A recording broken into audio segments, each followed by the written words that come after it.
So thank you so much for coming on to the Dead Parent Club podcast. I really appreciate you agreeing to come on and tell your story. And I literally have no doubt that you're going to have so much insight to share. So I'm so excited. Okay, now you're setting the bar high. Thank you so much for having me. I appreciate it. I've honestly been wanting to get onto your podcast for a while. So thank you for the opportunity. If you wouldn't mind just taking this opportunity to introduce yourself to our listeners, your name, where you're from, and an introduction to obviously your platform and what you do. Of course. So my name is Genell. I currently live in the United States, Arizona. I'm a healing coach. I work with women on healing their father-daughter wounds. More so if they've had childhood trauma, I help coach them through it so they can heal and connect to their true authentic self. I myself struggled with that growing up, and I was able to heal. And now my purpose, I feel, in life is to help other women heal in situations that I was very familiar with. Yeah, I love that. And I think it's so important. And I'm excited to kind of get stuck into it as well and find out all the nitty gritty. So obviously you are a part of the Dead Parent Club. Yeah. So could you please give us a background into your own individual loss and kind of where you're at with that now? Of course. So my parents, a little rundown about me. My parents divorced at 3 years old when I was 3, and my dad had moved 2 hours away. I was seeing him every other weekend, but personally, I feel it's tough for a 3-year-old to see their dad every other weekend. We're supposed to have our parents. Exactly. And I know I went through a ton of regression during that divorce, my mother had told me. And she put me into therapy even, but a 3-year-old in therapy, I don't remember much. But then years down the road, my dad had passed away when I was 9 years old. And I was in elementary school. And that was so tough because I felt like there wasn't much of a support system. And seeing friends with their parents and their dads, and they have this thing, I don't know if they have it in the UK, but in the US they have Father's Day in school when the father comes. And I'm just like, that's just, I've heard of that. I'm so against that because you don't know everyone's situation. I know they try and do it just rubbing it in your face. Yeah, and then they'll share fathers. They're like, oh, Janelle, you can share it. So I'm like, what? So that's bizarre, but I think they still do that too. But coping with that and feeling like there was that much of a support system in my school. My mom did put me in therapy at that age as well, which was great. But 9 and losing your dad, like you said, it's a lot of confusion. You don't really know what's going on. I didn't know what happened to my dad until I was maybe 10, 12. My mother had told me that he had passed away from a heart attack, when in reality it was drugs. My mom didn't know how to tell me at 9 years old. So I don't have any anger to her. A lot of people have asked me, I'm like, no. Because if I was in that situation, how are you going to tell your 9-year-old daughter that your dad passed away to drugs when the daughter had no idea her dad was even doing drugs? So my mom waited a couple years. Do you think he was? Go ahead. I was going to say, do you think he was quite isolated where he was? Was that kind of what led to that path? No, my dad started when he was 13 and was sober for 10 years when he was married to my mother. So he was just struggling his own battle. He just got made the wrong decisions at a young age that unfortunately took his life when he was 42. From then on, from middle school up until my 20s, I pretended like it never happened. I literally dug that trauma so deep that I forgot. I just blacked it all out. I have a tattoo with my dad's dates on there. I didn't know his death date up until last year. I just didn't. Wow. I just pretended like it didn't happen. And I was, of course, the more you hide your grief, the more it's going to come out in different ways. Coping and not the best external factors, whether it's sex, drugs, alcohol, working a ton. And it literally manifests itself. It does. It repurposes itself in a worse way than just being able to deal with your grief and allow yourself to feel the feelings. But instead, I pushed away for 16 years. And it came to the point that I almost was literally contemplating ending my life because I got out of this relationship that I was in, and it was just a bad breakup, and I didn't know how to cope with it. And a lot of it, I realized when I got the help I needed and got into some psychotherapy, was a lot of it stemmed from my father wound. And that's why it's so important, I feel, for all my clients that I have, past clients, even those who aren't my clients and are listening. It's so important for you to allow yourself to grieve the loss of your parent, whether it's you didn't have a good relationship with them, you had an amazing relationship with them. It's still so important because if you don't, it will come back until you decide to face it head on. What kind of things do you see in people that have been in a kind of similar situation to you, or have had like, childhood trauma with A their dads? lot, Like, a lot of us have coping mechanisms that are not the best. We either attract men who are emotionally unavailable because our father never showed us how to be loved correctly. So how are we supposed to know which men to attract and which men to know that they aren't? A lot of us fatherless daughters think love is attention. So when someone gives us attention, we're like, okay, he's the one. But it's like, no, there's so much more to it. And I would like to elaborate that you can still be a fatherless daughter even if your father is still alive. He could just be emotionally not there, but physically present. He could still be living in the same roof as you, but he could be so dedicated to his work or just not be there emotionally as a father. You can be a fatherless daughter if your dad passed away, or if your dad was never in the picture. So there's so many ways. I work with so many different clients that are fatherless daughters. A lot of people think when they hear fatherless, it's you just don't have your dad. But there's so many avenues that you can get to it. So basically, I would say emotionally unavailable men. I would say drinking a lot, just acting out, promiscuity. That was my thing. Unfortunately, I just felt yeah. like I actually really I really resonate with that in a way. Like, my dad's always been around, but I was very much a mummy's girl, and my dad was like the man of the house. He was always at work, and we actually never, not once, spent any time together one-on-one until after my mum had died. Like, unless he was like driving me somewhere, like we never actually did anything together. So you're saying things, and I'm like, damn, I've definitely got daddy issues. Totally, but it's okay. I mean, now that you're more aware, I'm sure you're so far on your healing journey, you're able to pick up on that stuff, and it's just so people just don't realize that you can still be fatherless and still have your dad. I mean, our parents are supposed to be. We're supposed to have both parents growing up with us, and they're supposed to love us unconditionally, both our mother and our father, which where we get our masculine energy and our feminine energy from. But unfortunately, that's more than likely not the case. So we have to work with what we, of course, were brought up into. Yeah. So how do you think that affected you, not so much as when you got to an adult, but like as a teenager? And at what point did you kind of look at like yourself and the way that you were living and think, I've actually got some uncovered like shit going on that I need to handle? I didn't.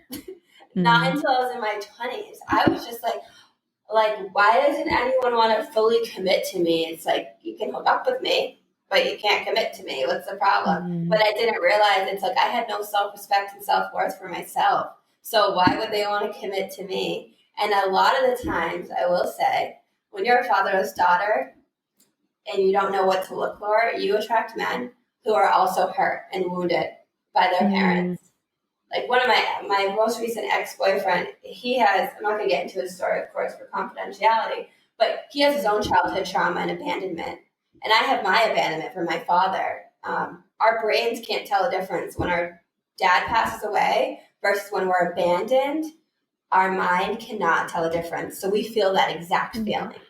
So that's why I think it's also important to be like, or to know that you can still feel abandoned even if your one of your parents passed away. You still have that same feeling. Yeah, Your that's brain so still has true. that. So also that, it's attracting men who emotionally unavailable, feeling like they can't commit to me. And I'm like, what's wrong with me? I kept putting it on myself versus what's wrong with them. But then in reality, it's like it's a trauma bond.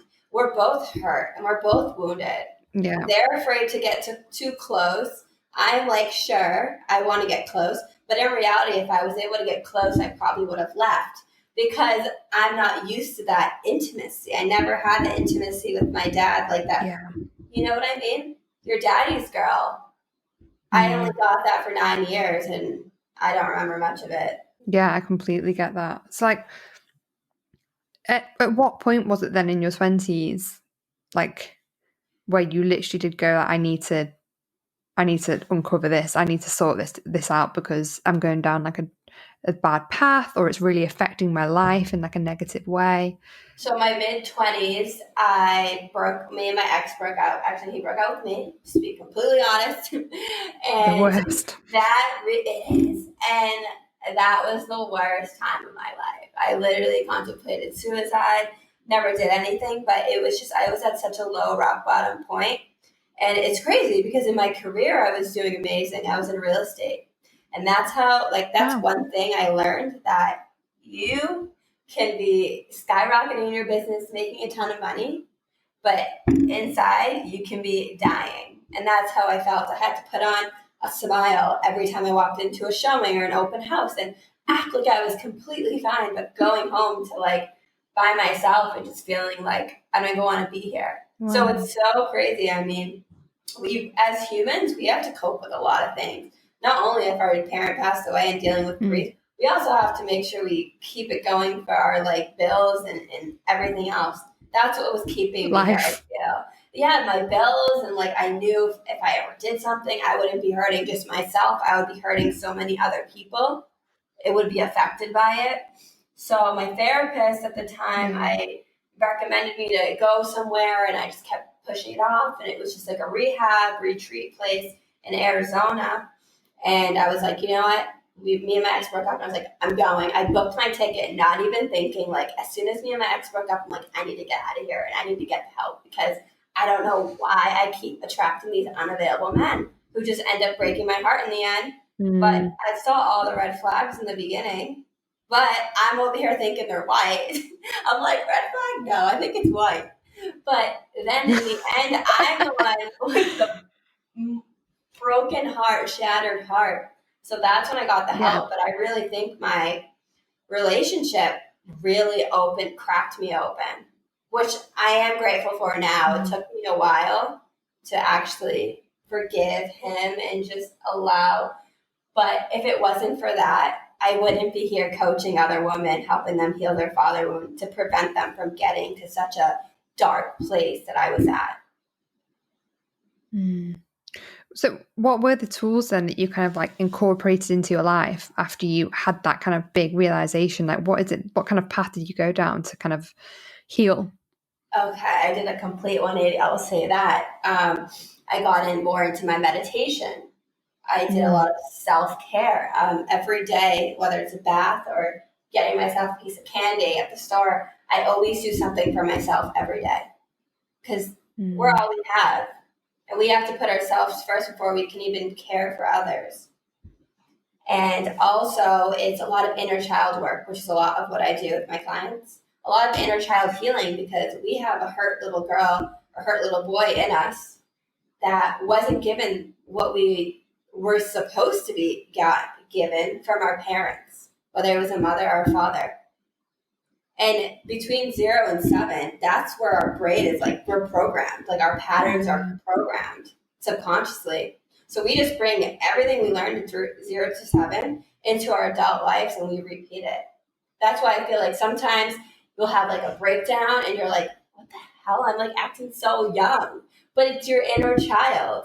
A lot of us, we end up finding ourselves. And I did that so much in my past relationship. Oh my goodness. Now I'm because I've healed so much. I'm sorry. Who is that? Seriously, I bet you if my ex looked at me now, he'd be like, "Oh my god, she's like a whole different person." Because I Wow. truly dug deep into and faced my inner critics and my demons and the pain of my father's passing. I literally it was just I literally just wrote him a letter. So like I wrote my dad a letter just saying like I forgive you. Like for the longest time growing up, I realized that a little like a years later, but when I was growing up, I felt like my dad had chosen drugs over me. Yeah. And that's where the abandonment wound comes in. Feel like you weren't good enough. So then Mm, I'm dating these men who can't commit, not because it was me, but it was because they can't commit to themselves because they have their mm, own childhood trauma they're dealing with. So they don't want to get too close to females. That's why a lot of men, not only men, but a lot of people can be hooking up with so many people and just never want to commit because they're afraid yeah. because of their childhood trauma. But I would always think before, oh, my dad had chosen drugs over me. My dad had chosen drugs over me. But as I got into I want to say when I was 18, 19, I was introduced self development. I had my own life coach at that age. And I learned a little bit about that. And I knew that my dad didn't intentionally do that because I wasn't good enough. It was just he got caught up in addiction. Yeah. It had nothing to do with him not loving me enough, but I felt that way. And then I realized it was that, and then I wrote my forgiveness letter to him. Have you felt any kind of like when you tell people how your dad passed away, do you ever feel any kind of internal shame from seeing that it was addiction? I just asked this because I had a girl on the podcast. I released an episode this week whose dad passed away from alcoholism. And she was talking about how she felt like she got less sympathy from her dad's death. Her mum had actually passed away a few years before as well. And she said that she felt like she got less sympathy from her dad's death because of the way that he passed away compared to her mum who died from cancer. I just think it's such an important thing to talk about because it doesn't matter how somebody died, like the devastation of it and the grief is exactly the same. Like yeah, I find it just I feel baffling. like some people can be so narrow minded to Mm, only feel like when they can show feelings in a certain situation, that's what's so unfortunate. As for me, I've never, believe it or not, maybe, well, the thing is, I don't mention it. I don't mention much of how he died. If someone asks me, I'll say, oh, he passed away to yeah, drugs or true. addiction, Yeah. drug abuse.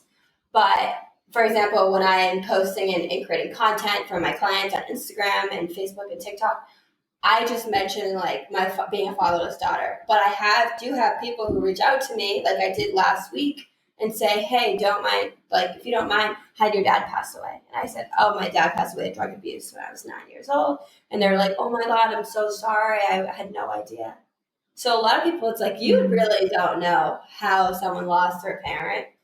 So I just feel like people are going to perceive the way they want, and that's something which is it sucks at the time because it's not right. So I don't really elaborate on my Yeah, dad you're so passing right. away from drugs. But I'm sure people judge if Mm. they did. Because a lot of people, for some reason, I feel like addiction is such a I've had a lot of friends pass away from high school to addiction. That's why I feel like it's not the norm, but like I've experienced so much of it, unfortunately, from high Yeah. school friends that I'm like, dude, once addiction gets you, like it gets you. And no one really signed up for it. It's just they made It's the like wrong grief, decision. isn't it? It is absolutely. Mm. Mm. It's like it's like the way that some people can't acknowledge other people's grief, or they're judgmental on how people act when they're grieving. It's the same with addiction. There's always that preconception of stuff, and until you've gone through it, or until you know somebody that's gone through it Yeah, personally, yeah. like you can't say shit. You can't Like you don't even have a clue. relate. If you try and relate, you can't. Yeah. I know. I saw your question on Instagram. I was like, oh my god, you got so many Mm. comments, like response. Like that just shows like there's so many Yeah. judgmental people out there, but we need to stay true to ourselves and remind ourselves that people are going to say what they want. People are in their own heads. Yeah, so true. Um, Going back to the kind of inner child trauma and stuff that you do with your clients, I was actually on your Instagram feed the other day and I saw like the videos that you do. They're kind of like meditations, aren't they? When you're like breathing in and you're like kind of imagine older you going to Mm-hmm. kind of support the younger child in you. Yes. I think that's amazing, like that kind of using that kind of meditation process to do that kind of like healing. It's fab. Yeah, like it's reparenting yourself because our parents couldn't do it right. So we need to step in and parent our our inner child that we had that wasn't parented correctly. Yeah, I You think know, it's and there's brilliant. no right and wrong of parenting, but I feel like there's some common like stuff that just shouldn't be happening. Like, you know what I mean? You're just like, Yeah. so a lot of it, like reparenting, which is everything. I mean, that's what I had to reparent my inner child that was felt abandoned and I felt just left by her dad. Mm. You know, and I also got bullied growing up, so I'm going to open up. I've never opened up or I've never said anything. I've never told anyone on a podcast. So I actually have a left eye prosthetic. So going Oh through, wow. yeah, so going through my dad passing away, also dealing with having an insecurity, which I feel, I mean, I've become immune to, and I've just started to love myself unconditionally. But it was so hard growing up being bullied on top of not having my dad there, you Yeah. know? Yeah. I can. Yeah. As such a young girl as well, and I think we Mm-hmm. do look to our dads for support and guidance, don't we? And I think in those situations, like all you would want is your dad to To just be like, comfort "It's you. okay." It's Yeah. that you're still beautiful, but I Yeah. didn't get that. So it was Yeah. just a double whammy, Yeah. you know? An absolute shit show as a child. But I Yeah. came out pretty good. Now I'm helping people with certain situations that they're in. But I did want to get that Yeah. out there. I've been wanting to get it out, so I'm so glad I was able to on your podcast. Yeah. Because Oh, I do thank want to you. embrace that we do have insecurities on top of not having the parent that was Mm. supposed to comfort us, even if it's our mother. It may not have had a mother that Mm. knows how to show emotion because of her childhood, you know? So true, so true. Yes. And then going in then to what you're doing now to help other people, which I think is amazing. Um, what does it like? How did you become a holistic health coach? Like, what brought you here, and like, what does it involve? I think people would be so interested to know, and Of I am course. definitely like, So what you as a do. holistic healing coach, well, what brought me there was my whole journey of what I'd been through and losing my dad and doing the work. I fell in love with the work that's needed to heal ourselves. And I felt, oh my God, there's probably so many women in this world, which I know even at 40s, 50s, 60s, that have never healed their father-daughter wound. Whether their dad passed away and they didn't have a good relationship with him and they're still grieving the loss of the father, but they also have to grieve the relationship they had with their dad that may have not been so ideal. So I just fall in love with the journey of being able to help women who constantly attract men who are unavailable and don't know why, bring light to them, being able to have them fall back in love with themselves. I always say, like, for example, in an airplane, they always say if something happens, put the mask on yourself before your child. Why? Because you can't help anyone else if you're like on the verge of dying or you're not good yourself, which is so important for us to be good on our own. But a lot of us, I feel, lack boundaries, lack not staying true to ourselves, staying true to our values. So I help my clients learn and just reprogram their mind of healing from their father wound, yes, but a lot of it has to do with falling in love with yourself, believing you're beautiful, believing you're worthy of Mm. love, believing you're not going to take any shit that someone gives you. You know, because I feel like so many of us as women back then we were supposed to like just take whatever our partner gave us and just put up with any of that. Hell no. No, no, no, no. We're like, now it's 2021. We're empowered. We're strong. We, we can set boundaries if we don't feel right. You know, so I just help my clients break out of their shells and heal.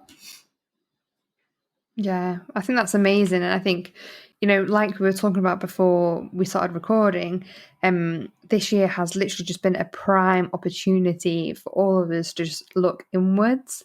And like, Mhm. when else in our lifetimes are we actually going to get this time to just do nothing but check in on ourselves? I think it just, you must have seen it with your business as well. Like, people reaching out and just realizing that they need some help and some support with what Yeah. they're going through. It's brought a lot of clarity to people inwardly, to relationships that shouldn't be together, to relationships that have gotten better together. Mm, I feel like it's shaken a lot of people. But I feel like, mm, I mean, besides people who may be dealing with financial situations, because that yeah, my heart it's a hurts hard for them. time. But it does shake us in the way that we are meant to be shaped mentally, I feel. Mm, And mm. yeah, I was gonna say something, but I forgot.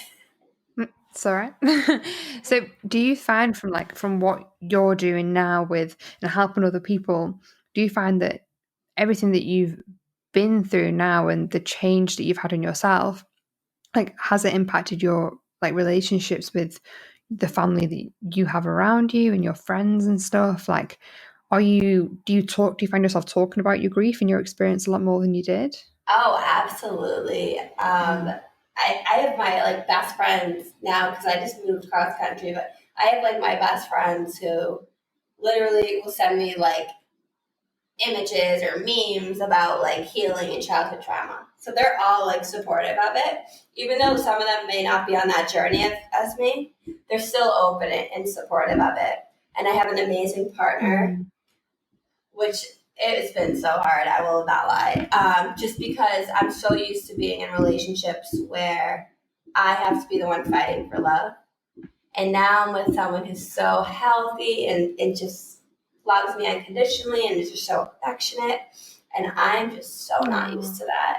So I'm like, but I'm I love learning. it. I'm learning to embrace it, but it's just so uncomfortable. So a lot of unchecked fatherless daughters Mm. may be dealing with stuff like that. Like we're like, yeah, I deserve the best, but like when we get like something good, we're like, okay, now what do I do with it? Like you're like, wait, Shit. this is scary. Okay. So Mm. I'm in the process of like doing that, and that's what I have to do with a lot of my clients. Walk them through like you deserve to be treated good. You don't deserve to be in a toxic, narcissistic Yeah. relationship because you don't know. Your dad never showed Yeah. you boundaries or how a man's supposed to treat a woman. So your perception of love is fascism, yelling, fighting. Why? Because that's maybe all you Mm. saw growing From the up. films and stuff as well, right? Yeah, they still have so many films like that, like toxic. Yeah. Even on Netflix and everything, I'm just like, oh my Yeah. god, this is so triggering. Toxic relationship. And then they end up like Literally. loving, and I'm like, oh my god, this is like, yeah, it gets pretty triggering. But I'm now I'm able to Mm. identify my triggers, which is the most beautiful thing you can Mm. do when you are healing. You can realize like when someone says something that bothers you, you're just like, okay, why is this bothering me? Look inward, realize where that trigger came from when you were younger, and then you're able to rewire that. So even as healing, like Mm. healing from losing a parent, you're still going to get triggers of how people say certain things. Like you had said, the previous person you had on your podcast, people are going to perceive things differently, and it's going to trigger us because Yeah. we obviously cared about our parent and still do, even regardless of Mm. how they passed away. So yeah, Yeah. I think they're such like I think the tools that you're giving people must be so useful just for them to just incorporate into their lives. daily life. Yeah. Like, do you have any like specific tips or like advice that anybody could incorporate into their daily life other than the one you just said, that might also be suffering from, child trauma, habits they can incorporate or anything like that? I'd say mirror work works wonders. It's going to the mirror and saying affirmations about yourself that even if you don't believe in them, you will believe in them. The more you do it, it's going to feel super uncomfortable in the beginning, but look yourself in the mirror and just be like, I am beautiful. I am beautiful. I'm worthy. I'm strong. I deserve the best. But you have to do it probably 2 or 3 times a day for it to finally sink in, and just continuously do it, because the more you're reprogramming your mind. Because you Yeah. may think in the inside, I'm not beautiful, but you're saying it. And the more you say it, the more your subconscious mind realizes it. And then you're going to start feeling it. I'm just imagining myself in the mirror in my offices, in the toilets, Yeah, going it like, I'm fucking amazing. Then somebody walking in and being like, what the hell are you right? doing? No, I have also seen someone else, like every time they go past a mirror, they like stop in the mirror and they're like, you are beautiful. I That's also love a that. great thing. Yeah. We all need that in our lives. I just think self love is huge, and just giving yourself time to just grieve whatever you're grieving, even whether it's your parent who passed away, whether it's a parent who passed away, but you're still grieving the relationship you had with them that wasn't the best. I always say grief comes in waves, and that's what I've experienced with my like recent breakup and my father's passing. That I allowed myself to come to the surface and actually face head on. It's grief comes in waves. Yeah. And certain songs are going to trigger Does. you, and that's okay. Some songs you'll be driving and you'll be like, I can pull over because I can't even keep myself together and I shouldn't be Yeah. driving right now. I'm totally guilty of that. Yeah. We just have to be like respectful to ourselves and loving to ourselves, and realize that it's a process.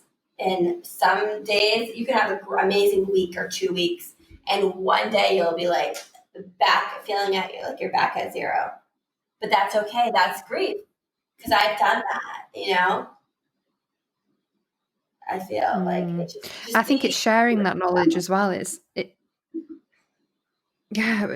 sharing that with people that have never lost anybody, because people that aren't grieving, they do believe in those like linear stages of grief where like things just get better. And like I think it's amazing how, with the grief community rising so much on Instagram and on social media, like people that aren't grieving are also being made aware of the fact that of its longevity, of the fact that it will be with people forever. So you should always bring it up. You should always ask them about their parent. You should never just assume that they're happy or that they're mentally like well just because they're smiling and getting through everyday life, because we have no choice but to do that. Exactly. I do. And I think a lot of people think that so there's like this grief cycle that they made years, 20, probably 30 years ago, maybe, I don't know, long ago. And it's because I used to be an EMT in my past. And we learned in EMT class stages of grief. It is depression, anger, bargaining, denial, acceptance. If I'm not mistaken, I believe that was correct. And a lot of us think, oh, that's what we're going to do when we're grieving. No, you're going to go from depression, acceptance, denial, anger, acceptance, denial, grief. Like, it's just a zigzag. It's so, even if you do Yeah. see that, that's not grief. That's like maybe the stages of them. Like, I don't know. I don't think that's even a thing anymore, to be honest. No, It no. teaches I like think, this, to be honest with you, yeah. I'm in like a constant stage of denial, because I feel like as soon as I let myself get to like acceptance, I'm like, no, no, Oh, like, this I feel can't be you. happening. Absolutely. That goes for everything. That can go for Yeah, breakups. That can go for yeah, loss. You're definitely, gonna bargain with definitely. yourself so much. 100%. I have one more question to ask you, and I want to kind of let you tell people how they can find you as well. But before I do that, is there anything that you wanted to talk about or cover before I fire it away to you? No, I think that No. is all. Cool. I may Okay, take you so back on that offer, but not right now. um, so my last one is, what would you say now to your younger grieving self who had just lost her dad? I would say that everything's going to be okay. It may not feel like that, and that's normal, but there is light at the end of the tunnel. And I always tell clients, you have to feel in order to heal. So Yeah. feel every emotion that comes in, sad, anger. If you want to punch something, go punch a pillow. Not a person, but go punch a pillow. Get your anger out, but in a safe way. If you want to cry, cry. If you need to go for a drive, go for a drive. Respect yourself of what yourself is saying. Listen to your feelings. And just, like I said, just be super patient with yourself. But Yeah. if you're dealing with childhood trauma, really look inward and face the demons that you have inside you. Face your inner critics, because then you can truly live the life you deserve.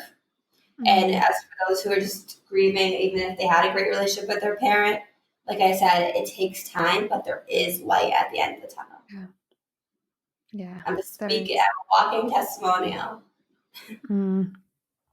It's like when you're kind of like underwater and you can see like the light above and you just keep swimming and swimming and it feels like you'll never get there. But there is, people do say happiness and grief can go hand in hand, and they definitely do. And I think all of us that have survived our grief and survived our loss is a testament to that. Like, we can live happy lives and also make room for our grief at the same time. So I think it's just such an important thing to mention. Well, thank you so much for your time Thank and for you. being so insightful. I loved it. Where can my listeners find you and find out more about what you're doing? Amazing. So they can find me on Instagram at Genell.Gorman. My name is GENELL.GORMAN. Again, GENELL.GORMAN. You can find me on Instagram. I post a ton of content in regards to healing, free content on my reels. I do a ton of reels. I do TikTok, same thing, Genell Gorman. You can find me username. And if you're interested in potentially coaching or just setting up a free connect call just to see where you are in your healing process and see if I can help you and if we're a great fit, it's JenellGorman.com. Perfect. Amazing. Thank you again so much for your time. I appreciate this so much. I know, it was such a pleasure. Honestly, I wish we can go longer. But I'm like, next time, for sure.